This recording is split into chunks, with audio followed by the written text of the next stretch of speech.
Good evening. Welcome. I'm glad you're all here tonight. I'd like to welcome all of you here and those of you online and those of you on TV.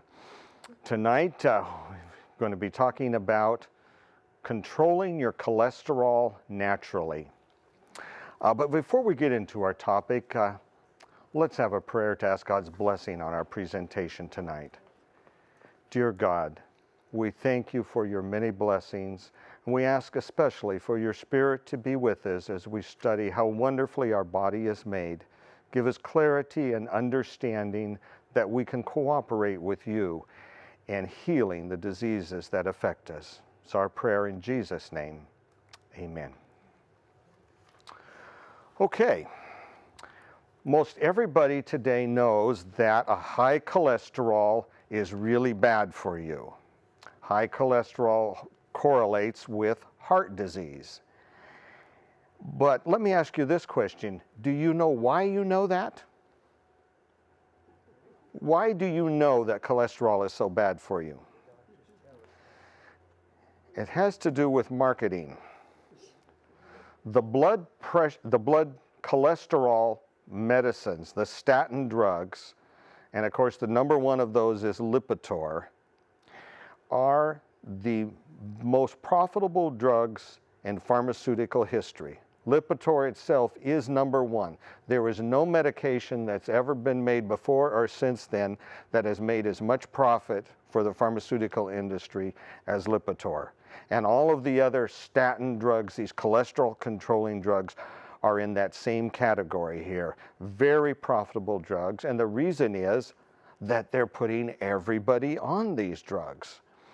And they can easily afford to put billions into marketing. And you don't always see it as marketing, as for advertisements like, Crestor and why you should take it or whatever. Much of it is put out as education with no mention of the particular drug or whatever. They're just educating you that you've got a high cholesterol level, it's really bad for you, you've got to control that cholesterol level, you need to be on a medication for that. And they know if you go to your doctor and your cholesterol level's high, what's the doctor going to do? Yeah, he's going to give you a prescription for one of the statin drugs to try to control your cholesterol level. And so we are treating these cholesterol levels with these cholesterol drugs, trying to get these cholesterol levels down. Well, one of the problems with this particular approach, the typical pharmaceutical approach, will use a drug to treat a symptom. Before we talked about cause versus symptoms. A high cholesterol level is a symptom of the fact that there are things in our diet that are not right. And high cholesterol level is itself a symptom, and we're treating that symptom, monitoring the levels, and taking these drugs to suppress these levels. Problem is, like every drug, there are side effects, and there are problems. And some of them can be quite serious. To understand one of the key problems with these statin drugs, we need to understand how your body makes cholesterol. And your body does make cholesterol. Most of it's made in your liver. And in your liver, you have these cholesterol factories. They're like enzymes in an assembly line here. And we take a molecule into the first machine in the assembly line, and this enzyme does one chemical change, one bond, change one's molecular bond. And then it passes that on to the next machine, and it changes a different bond. And to the next machine, and it adds a molecule here. And it keeps going down this assembly line, and finally when you get to the end of the assembly line, it's done all of the molecular changes necessary to produce cholesterol. Just like a factory here. You go down the assembly line and you end up with cholesterol on this end. So how do the statin drugs work? Well, the statin drugs all work on the very first tool in the assembly line.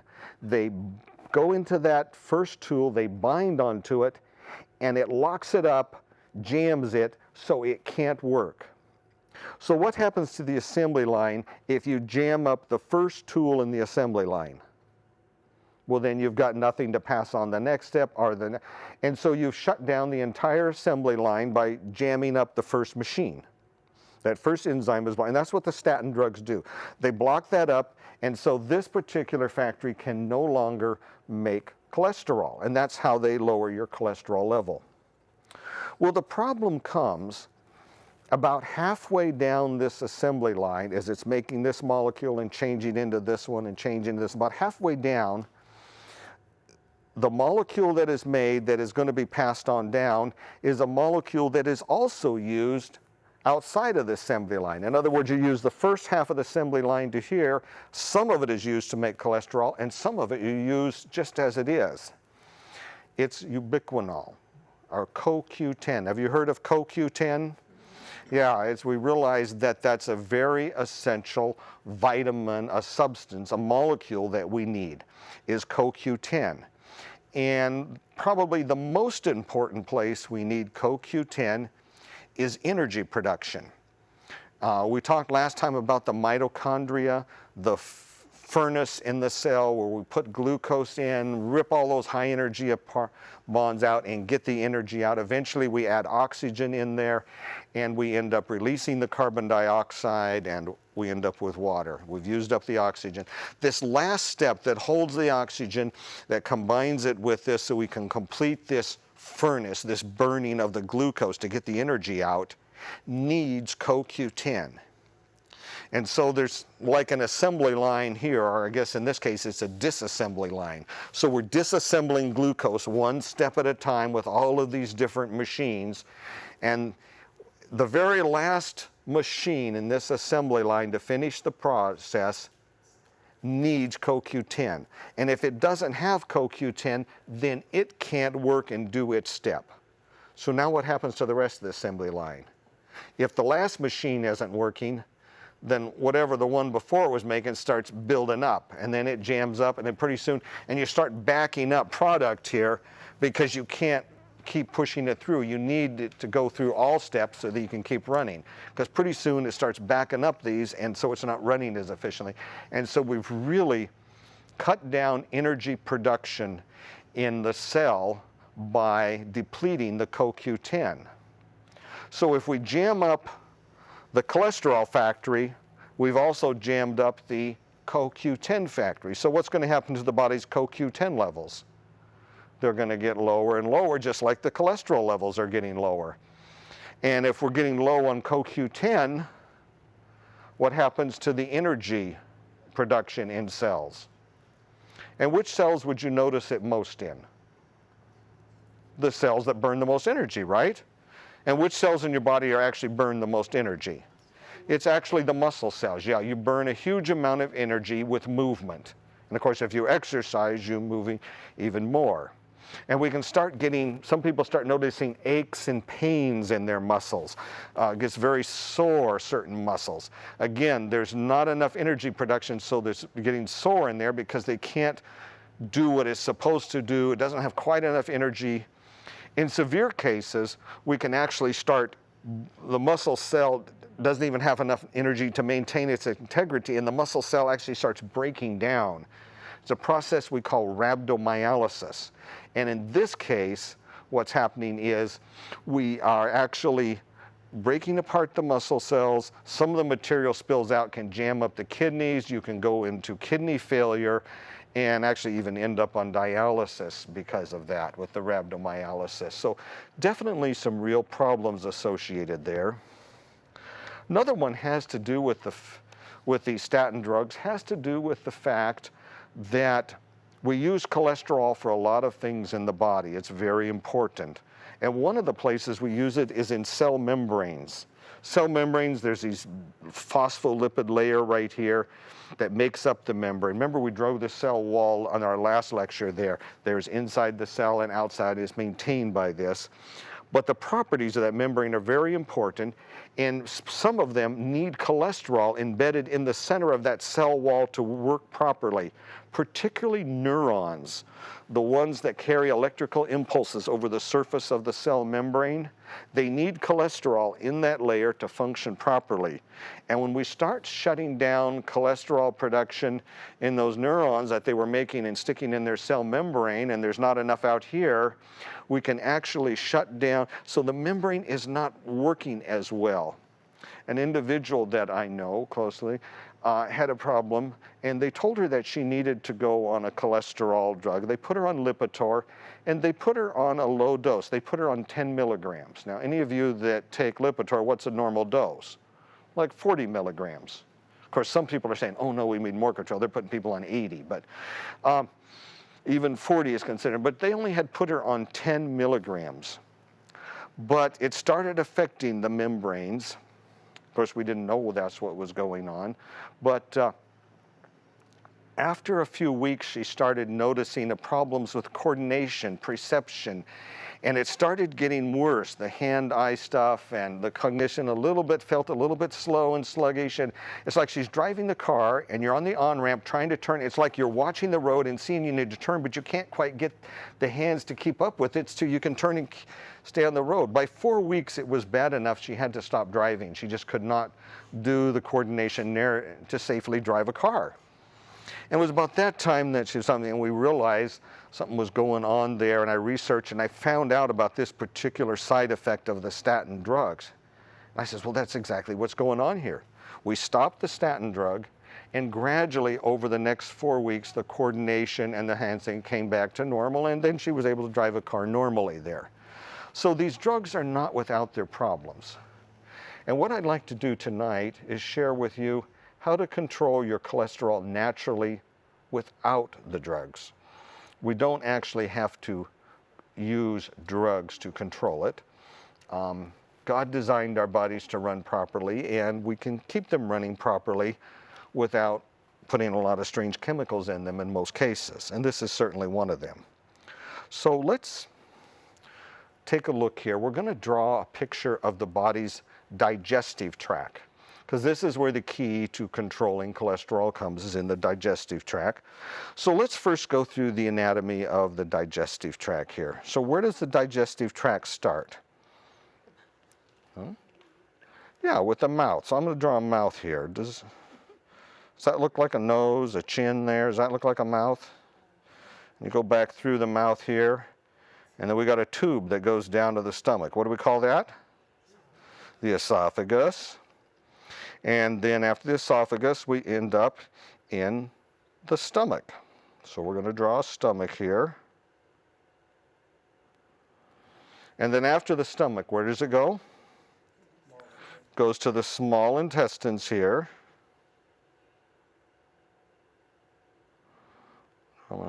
Now we're not actually drawing them all in here. We have 22 feet of small intestines here. So we'll let that represent. Actually, if we take a look at this little guy right here, you can see here, he's got all 22 feet of them just coiled up around, and they're turning around. This is where we absorb all the nutrition, the carbohydrates, the fats, the vitamins, minerals, all this different absorption takes place there in the small intestine. And then after the small intestine, we come to the colon. And there we go. It's a colon. I'm going to draw the colon here. Now, this is more of a diagram, a functional diagram, than an anatomic picture, because a colon isn't over here beside it. But we're drawing it here so we can separate everything and see what they look like. And the colon finally comes down to the rectum, where the food passes out of the body after it's been processed here. So there we've got the digestive tract, but that isn't all. The digestive system has several other organs as well. And let's see here. First, let's put a little bit of color here. Okay.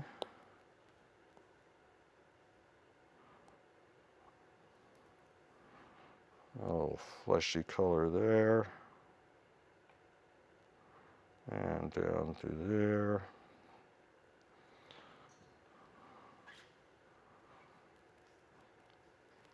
By the way, we don't really absorb nutrition from our colon. The colon is more of a processing storage. We absorb the water out, but all of the absorption is taking place in the small intestine there. Okay, now, a very important of our digestive system is the liver. Now we're going to draw it up here. Obviously, this isn't where it's located in the body in comparison to everything else there, but let's change that there. Add a little color to the liver there so we can see it. And label that there so we don't forget that that's the liver. Now, one thing that the liver makes that's really important for digestion is bile. Do you know what the liver makes bile out of? Cholesterol. All of your bile salts are made out of cholesterol. And so the liver becomes the major cholesterol factory in your body. Now, we use cholesterol for a lot of things. We make certain hormones, estrogen, testosterone, cortisol, aldosterone. All of these are made out of cholesterol and are very important in the body. And of course, we talked about how it was used in cell membranes. But 98% of the cholesterol in your body is used to make bile. That is the major. If in terms of how much cholesterol, almost all of it is going into making bile. You make a whole bunch of bile every day. Now, the bile comes down the bile ducts here, and there's a little sac that stores bile for us. What do we call that? The gallbladder, yeah. And then past there, we go to the common bile duct, and it comes down, goes behind the stomach, and eventually attaches onto the first part of the small intestine here. Right there. Now let's go back here. We'll color that a little bit green here. Bile's kind of a greenish color. It's more blue than green, but we'll let that be for now. And at this little opening is where the bile can then come out and go into the small intestine here. Now, what does bile do for digestion? We call it an emulsifier. And you need it to digest fat. Everything in the body is a water-based system, okay? And that includes your digestion. All of your digestive enzymes are water-based enzymes. Everything is kind of a water-based system here. Now, what happens if you take a jar and fill it half full of water and half full of oil? They separate, they don't mix, right? What happens if you took that jar and shook it up really, really hard? They still separate, right? They don't mix. You need an emulsifier to mix them. And a good example of emulsifier is soap. Now, say you just fried up some food and you had a really greasy pan full of lots of oil and grease. And you go to the sink and you turn on the water. Does the grease come out? What do you need? Soap. And you sit there and you wash it with soap, and what happens? The grease then dissolves into the water and washes off, and you end up with a clean pan, and it all goes down the drain. So we use soap as an emulsifier to get the grease to dissolve in the water. Well, in the same way, all of the oil and fat in your food, and I'm talking about good fat as well as bad fat, any kind of fat, to digest it, we need bile. And so we make this bile, store it in the gallbladder, and use that on a daily basis. Let's remember that's the gallbladder there. Okay, now we talked about all the important things that the body uses cholesterol for, and it's one of the reasons that God designed your liver to make all of the cholesterol that your body needs. Your liver can make it, And, you know, like I said, it puts 98%, almost all of it here into the intestines. But as it goes through the intestines, when you get to the very end of the small intestine here, the last part, there's actually a cholesterol recycling center here. And all along the lining here, there is receptor molecules that take cholesterol, absorb it out, and put it into the bloodstream here. So let's just put some arrows here showing we're taking cholesterol out of the intestines and putting them into the bloodstream here. So we make most all of it into bile. The bile goes through, we've emulsified, now we're done with it, and we can recycle and reabsorb that into the system here. Now, where do we find cholesterol in nature besides inside of us? Well, every other animal needs cholesterol. Cows need cholesterol, sheep need cholesterol, fish need cholesterol. All the different animals all need cholesterol. What about plants? None of the plants need cholesterol, and none of the plants make cholesterol. There is no cholesterol in any plant food. There's not even coconut or avocados. They have fat in it, but they don't have cholesterol. The only place you're going to find cholesterol is in other animals that are making the cholesterol that they need. So here's the problem. Your body has already made all the cholesterol it needs, but now you eat the cow. Now you've got your cholesterol plus the cow's cholesterol. And then you eat the chicken, now you've got the chicken's cholesterol. And you eat some eggs, and now you've got the egg's cholesterol. And you see on an animal-based diet here, we now have our cholesterol plus everybody else's cholesterol. Do you see how that could be a problem? Yeah, because all that cholesterol is coming in and going to be then absorbed when we get down here to the terminal ileum and get rid of it. So I'm going to give you 3 principles for reversing and controlling the cholesterol. And here's principle number 1. Let's put it right up here at the beginning. Put number 1 right here. Principle number 1 is don't eat everybody else's cholesterol. So we'll just draw a big arrow there at the mouth. Don't eat everybody else's cholesterol. You've already made all that you need. So we don't eat the cow, we don't eat the chicken, we don't eat the fish, we don't eat all the rest of this cholesterol because we don't need it. We already make all that we need. Okay, principle number 2 has to do with the stomach here. Now, you can be on a plant-based diet but have a lot of extra free fat. We talked about corn oil last time and how you get all of this extra concentrated fat. Well, let's just say we had a whole bunch of fried food here. Some French fries maybe. We fried them all up in vegetable oil. How much cholesterol is in vegetable oil? None. Yeah, no plants make cholesterol. So we've got this high fat meal right here, but now with all of that extra fat, how much bile are we going to need?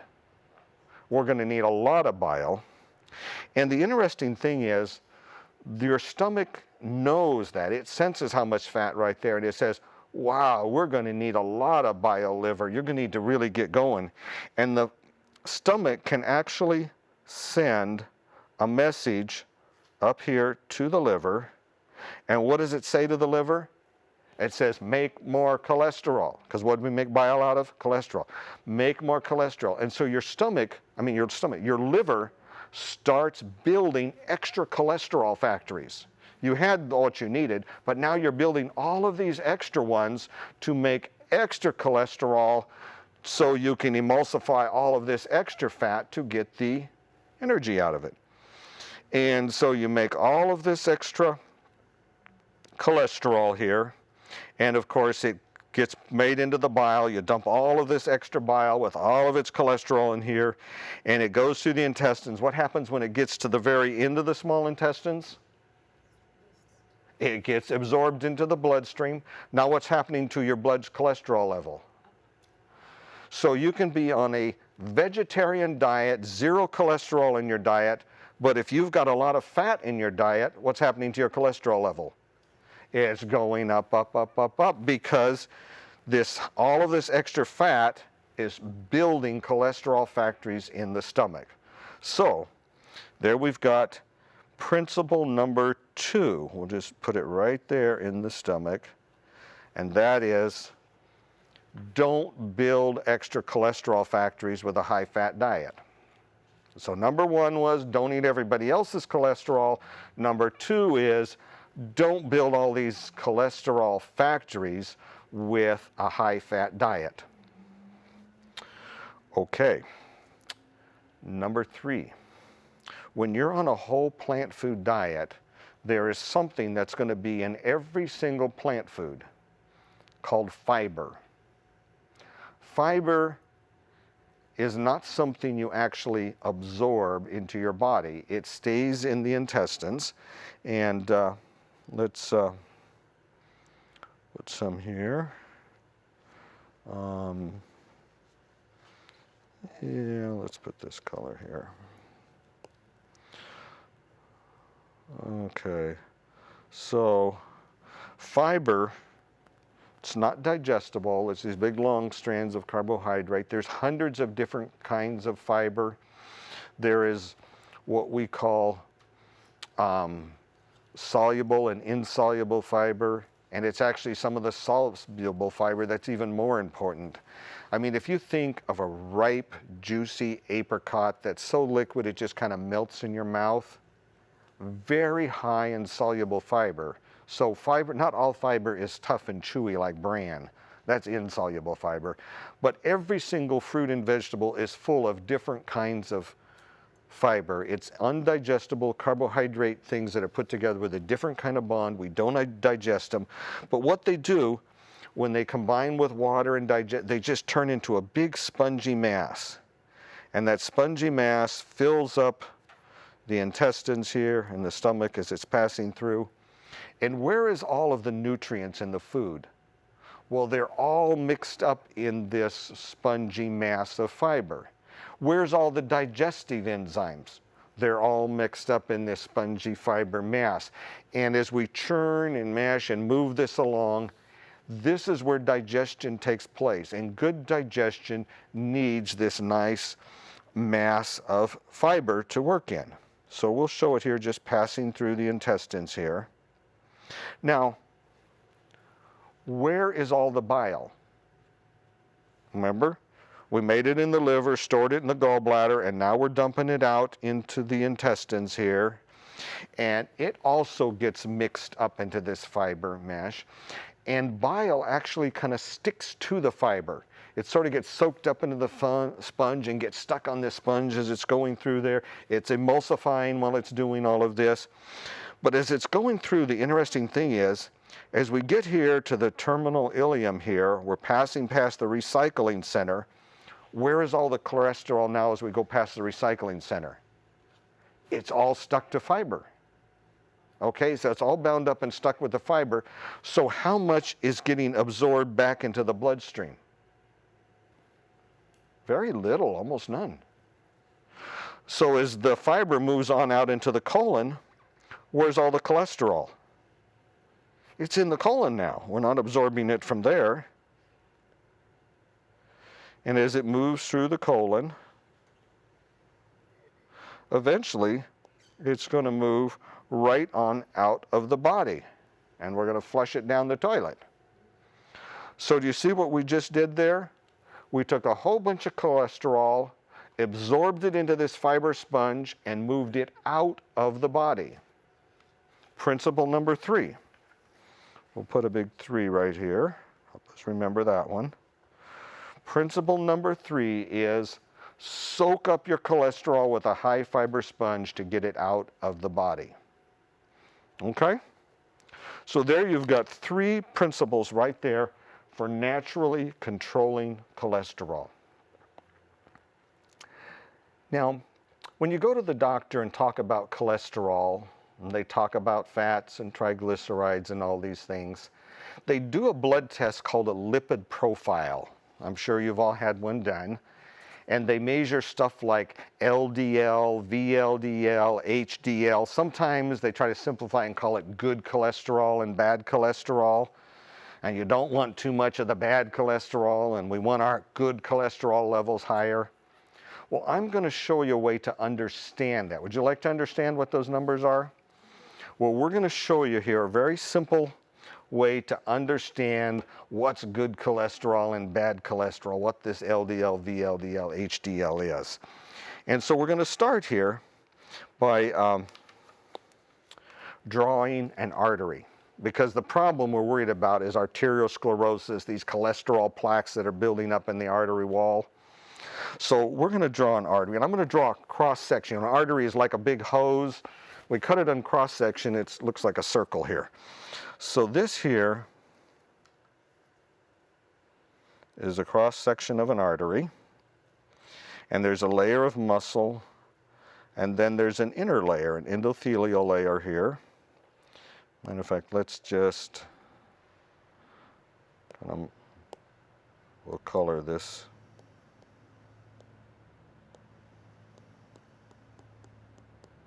Muscle layer around here, and then there's the endothelium, and of course the blood flows right through the middle of that.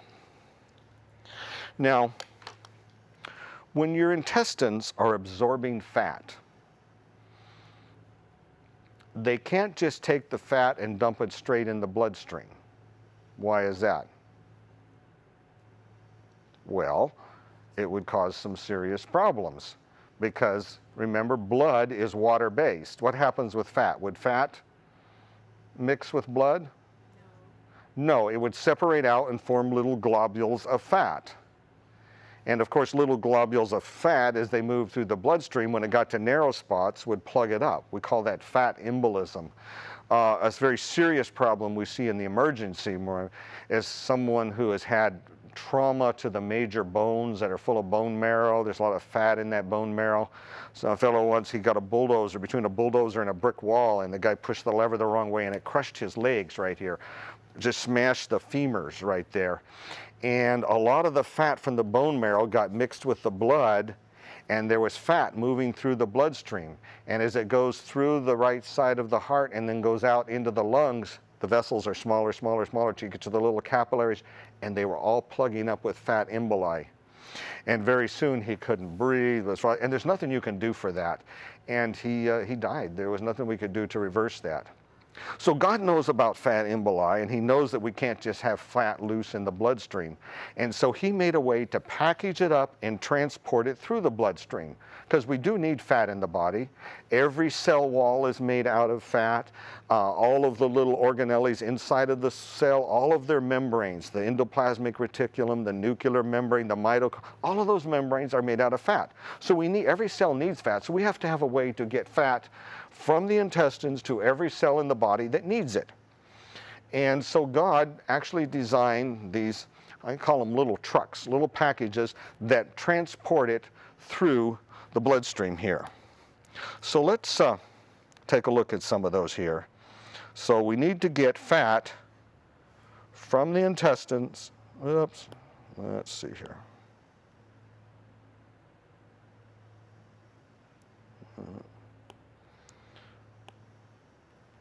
Okay.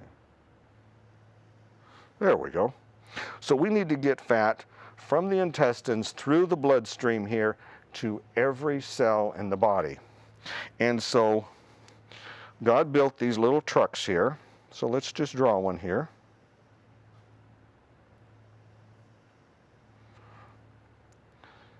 And this one is named LDL.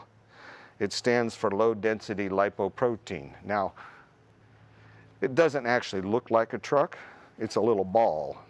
And the outside of the ball is protein shell, and then inside this protein shell is where all the fat is. So the fat is not loose in the blood. It's completely separated by this little protein ball right here that we're calling our truck, the LDL. low density lipoprotein. Lipo means fat, protein, protein. And so you've got protein and fat, and that's how it's got its name. Low density means that the density is low. In other words, when you mix up oil and water, which one floats? The oil. Yeah, the oil is a lower density. And so because of all the fat in there, they're low density. And so these little balls full of fat, and they've got special proteins on the surface right here, travel through the bloodstream, and when they get to the cell that needs them, there's actually a little loading dock, and the little ball attaches on it. It's taken inside the cell, and it releases the fat in the cell, where it can then be used to build whatever they need to build out of fat in that particular cell. Now, there is another one found in the bloodstream that's called VLDL. That stands for very low density lipoprotein. So if it's very low density, it would have lots of fat in it. And indeed it is. It's not a little ball, it's a bigger ball. And so we're going to draw one of these as a big truck here.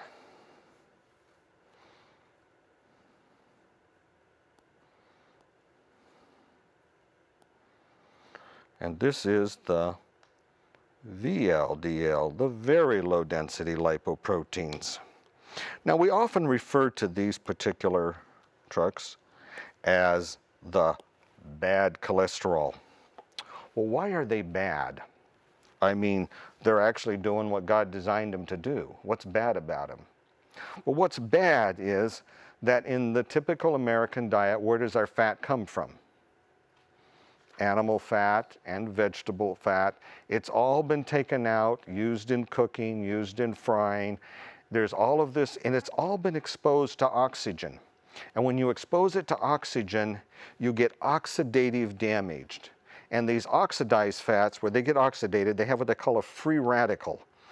And it's a very reactive, damaging substance. And you get one of these oxidized fats into a cell, and it damages the cell membrane, and it starts a chain reaction that damages other molecules in that membrane and causes serious damage in there. And when you take a fat that oxidizes, and let's say we take and put that fat in a frying pan, now we have really caused a serious problem here. Because every 10 degrees you double the reactivity rate. And so by the time you raise it enough 10-degree increments to get it up to the temperature that you fry food at, you've increased this oxidative reaction by over 1 million times.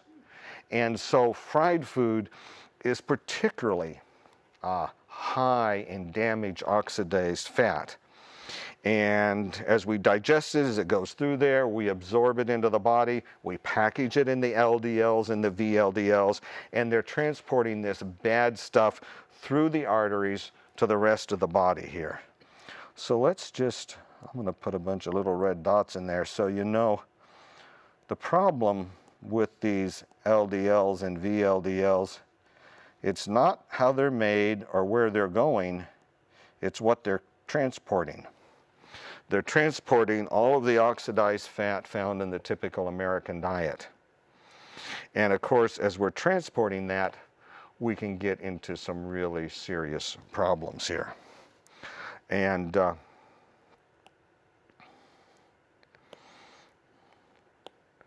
as we go through, now God put a lot of protective mechanisms, and right inside this endothelial layer here in that artery wall are special protective cells that are designed to protect your body against things that aren't supposed to be there, things that are going to hurt you. And it knows that oxidized fat is bad. And there's special warrior cells there whose job is to try to capture that and get rid of it. They're called macrophages, the big eater cells. And these macrophages there start attacking and destroying that. The problem is there's not just a few molecules to destroy. Our diet is full of those. Almost every meal is full of those. And these cells, they keep gobbling this up, trying to destroy this bad fat that's carried around, and they eventually end up just overwhelmed. Under a microscope, they turn into what we call foam cells. They're just these huge, giant, foamy balls because they've just taken in so much fat. And more come in to try to carry on the battle, but it's a losing battle because we are taking in more oxidized fat than our body can handle. And so we start building up, I call it battlefield debris. This war is going on, but right here under this endothelium where they're doing their work, we start building up a layer of this oxidized cholesterol and fat here. That's all damaged here. And this is the beginning of arteriosclerosis, these cholesterol plaques that build up in the artery's wall. It's your body is trying to protect you from this very bad fat that's being hauled through there. And of course, with time, this layer gets thicker and thicker. Sometimes we build up huge chunks of it in certain places. Big deposits start forming. The battle's going really bad there. A lot of people are coming in trying to clean it up, and the macrophages. And we end up with these huge, big plaques there. I'll draw the endothelium down here.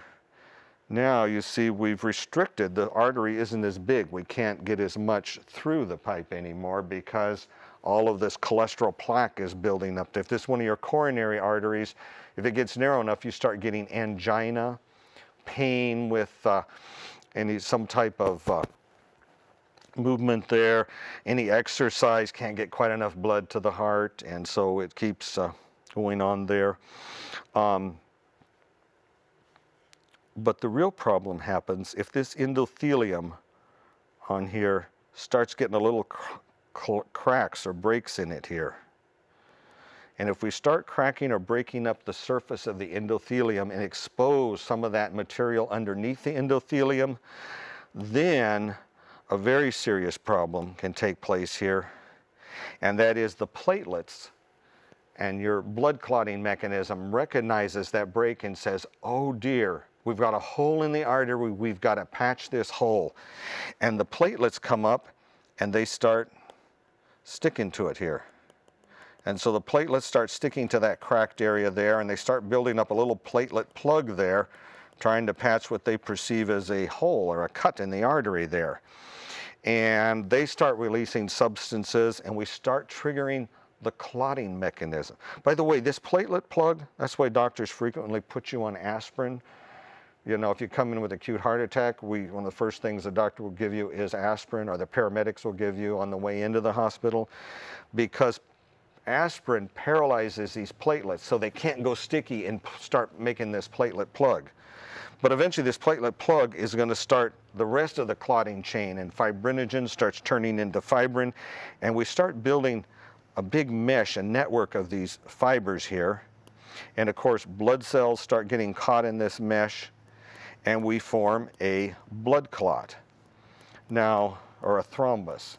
And you start forming this blood clot or thrombus in an artery right there, we very quickly can go to an artery that was big enough to get by okay to one that's completely blocked. And if this is an artery in your heart, that is a heart attack. That's why heart attacks are sudden, because you went from normal to blood clot very quickly. The clotting mechanism got triggered, it made the clot, you've got the thrombus, it's blocked, and now you go to severe chest pain because you've got no oxygen to that piece of the heart right there. And of course, if that's one of the big arteries in your heart, it shuts down enough of the heart muscle that you can't pump enough blood to stay alive. The first symptom of this in many people, the most common version is, sudden death. Hopefully none of us will experience that, but that's what happens right there. If it's a smaller vessel, we have one of those heart attacks that we can survive, but maybe we'll end up with congestive heart failure and weakness after that. And of course, if you're on a statin drug that's weakening your muscles, what's a very important muscle in the center of your chest?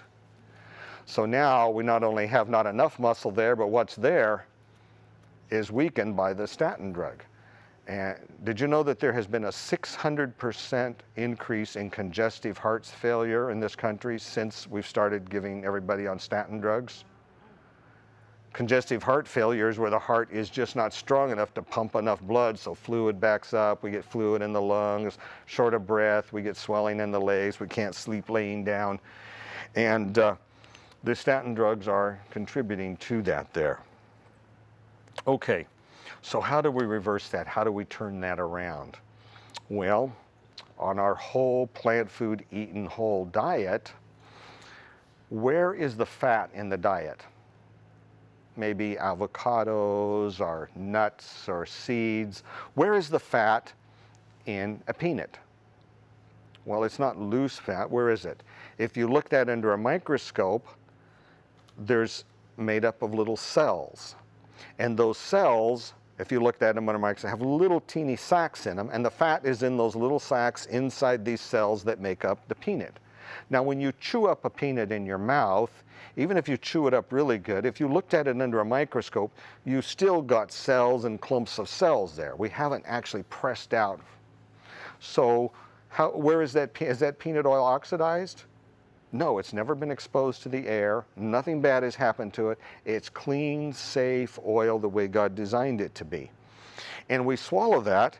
It gets down to the stomach, then it gets into the stomach acids and juices, and now the proteolytic enzymes and the concentrated acids tear apart those cells down to the thing, and we start releasing free fat into the stomach. But where's the oxygen?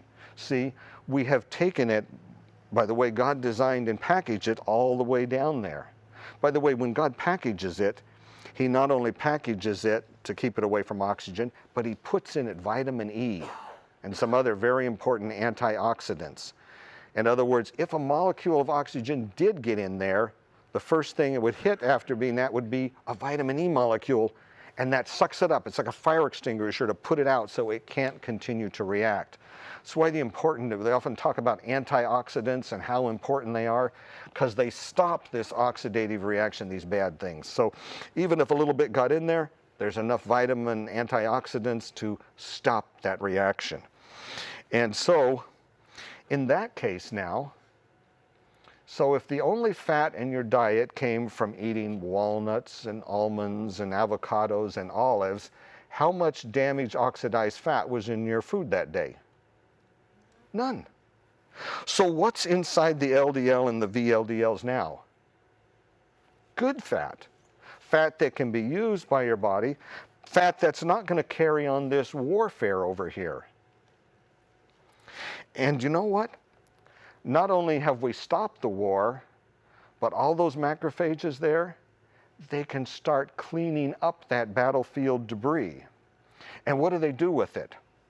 Well, they want to get rid of it, and they put it in little trucks. So we're going to draw another one of those little trucks here.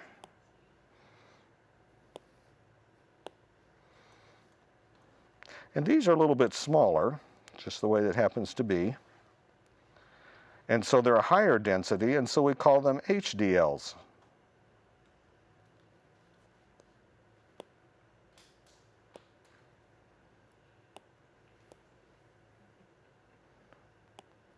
Okay.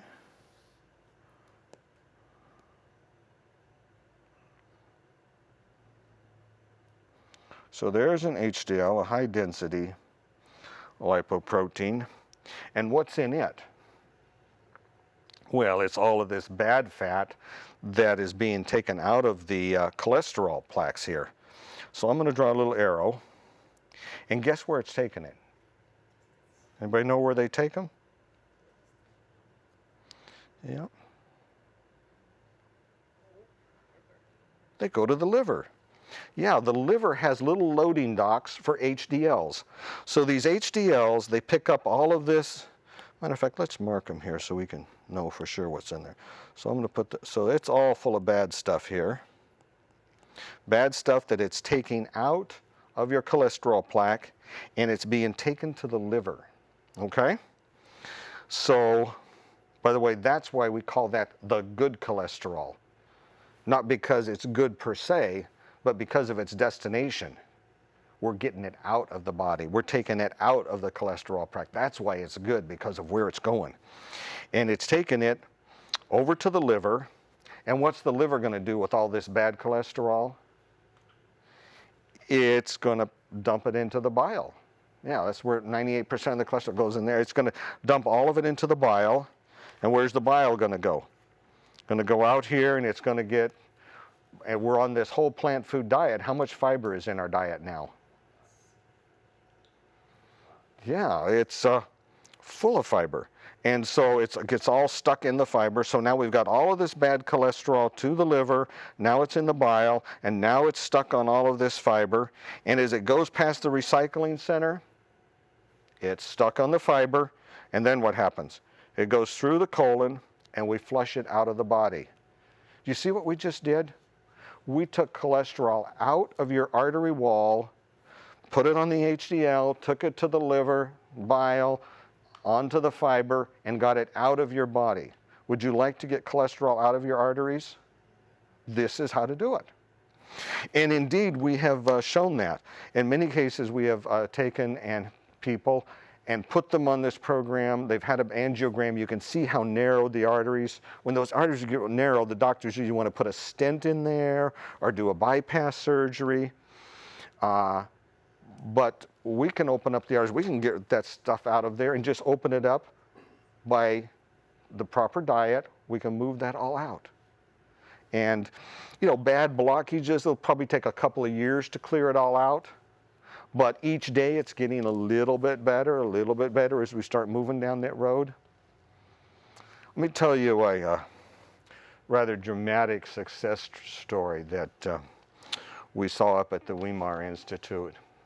An individual had very badly blocked arteries in his heart. He had an angiogram done, and I went to his cardiologist, and you know, he was on nitroglycerin, all kinds of medicine, short of breath, severe chest pain, angina all the time. And this cardiologist says, you definitely need cardiac bypass surgery. And so we sent him over to the cardiac surgeon, and the cardiac surgeon reviewed his history, his physical. He reviewed all of the angiograms and stuff, and he said to him, you definitely need bypass surgery. But, he said, you are so bad and such high risk, most likely you will die on the operating table. You are too high of risk, and he basically told him he was inoperable, there was no hope for him, and he basically told him he probably had maybe 6 months to live, although he could drop dead in a few minutes at any time. His heart was so bad. And he sent him home with really no hope at all. Well, he had a friend who had heard about the Weimar Institute. He says, why don't you check it out? Maybe they can help you. And he said, well, I guess it can't get any worse. Let me try it. So they called and made arrangements and went up there.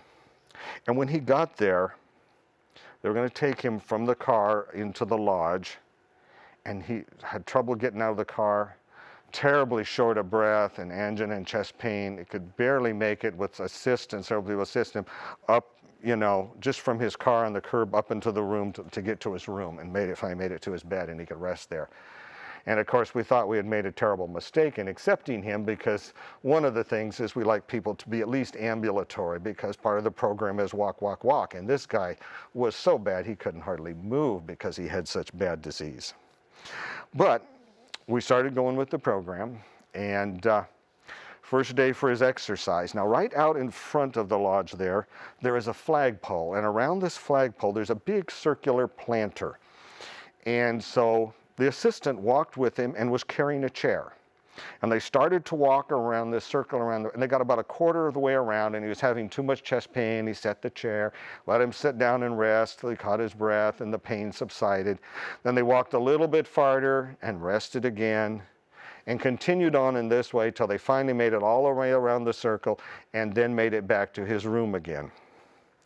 And they did this several times during the day. And of course, they did the same thing to get from there to where the cafeteria was, where the food was. They would just go a little ways and sit in a chair, a little ways and sit in a chair. And in the cafeteria, he got whole plant foods whole, none of this bad fat, no animal products, everything was whole in there. And as it progressed, gradually in a few days, he was actually improved enough that he could make it entirely around the circle before he had to rest. And to make a long story shorter, after a few days, he could actually go several times around. And by the end of 3 weeks, he was actually able to walk on the trail. There's a little half-mile loop around where the campus right there in the lodge is that people often walk on. He was actually able to walk all the way around that loop without chest pain or needing to take nitroglycerin, because he was already getting that much improvement in 3 weeks.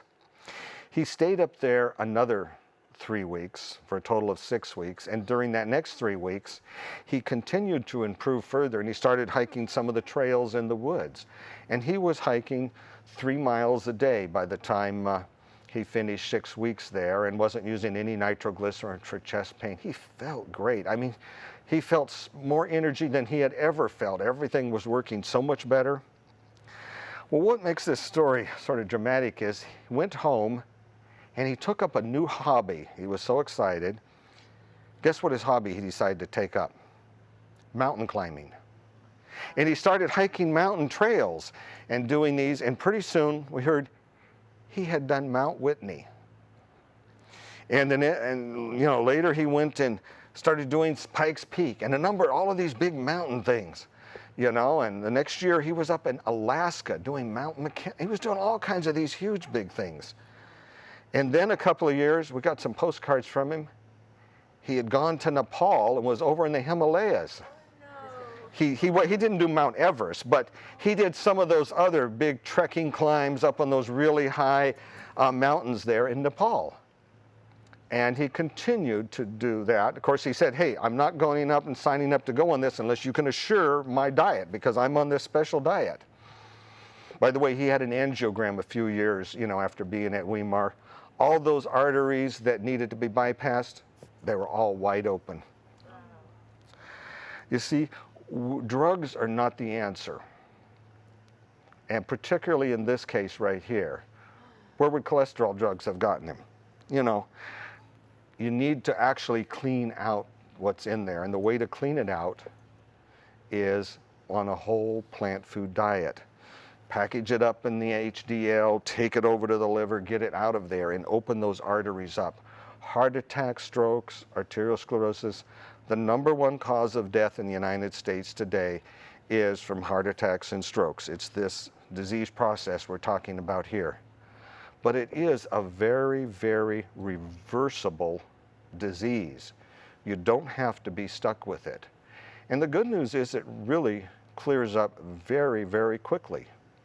Just simply going out and walking and sticking very strictly to the whole plant food diet.